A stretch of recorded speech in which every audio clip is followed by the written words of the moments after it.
Piazza del Popolo, one of the most unique places in Rome with the twin churches, the obelisk and the Pincio Terrace, to dominate the view over the eternal city.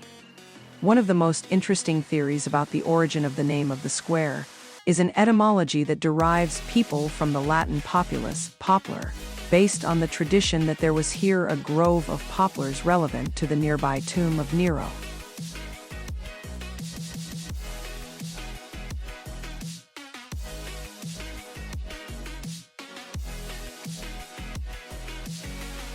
The Flaminio Obelisk is one of the 13 ancient obelisks in Rome, located in Piazza del Popolo.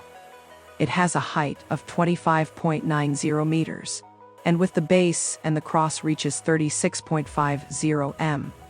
It was partially built in 1300 BC at the time of Pharaoh Seti I, and completed by his son Ramses II in the 13th century BC, to place it in the Temple of Ra of Heliopolis in Egypt.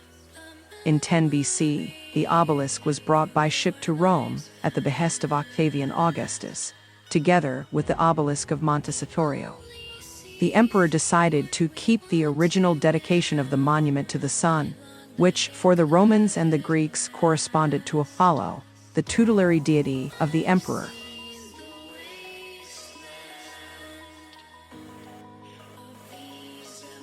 The Pantheon, from a temple dedicated to all the ancient Rome's gods to a Christian church. It is both a tomb and an extraordinary example of complex architecture with more than 2,000 years of history.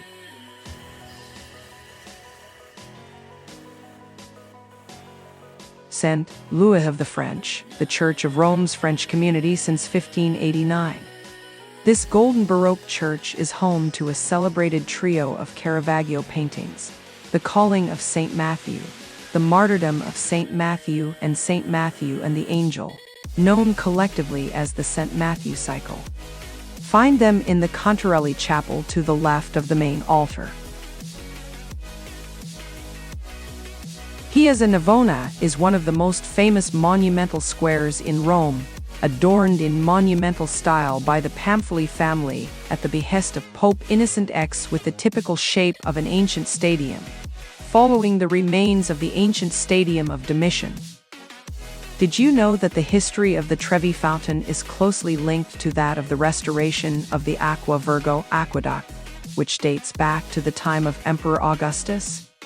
In fact, the architect Marco Vipsanio Agrippa brought running water from the spring basin of Salone to Campo Marzio to feed the baths desired and completed by Agrippa himself.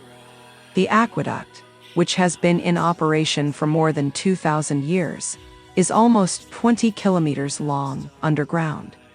Choose one City Tours experiences to discover more curiosities about Rome and Italy.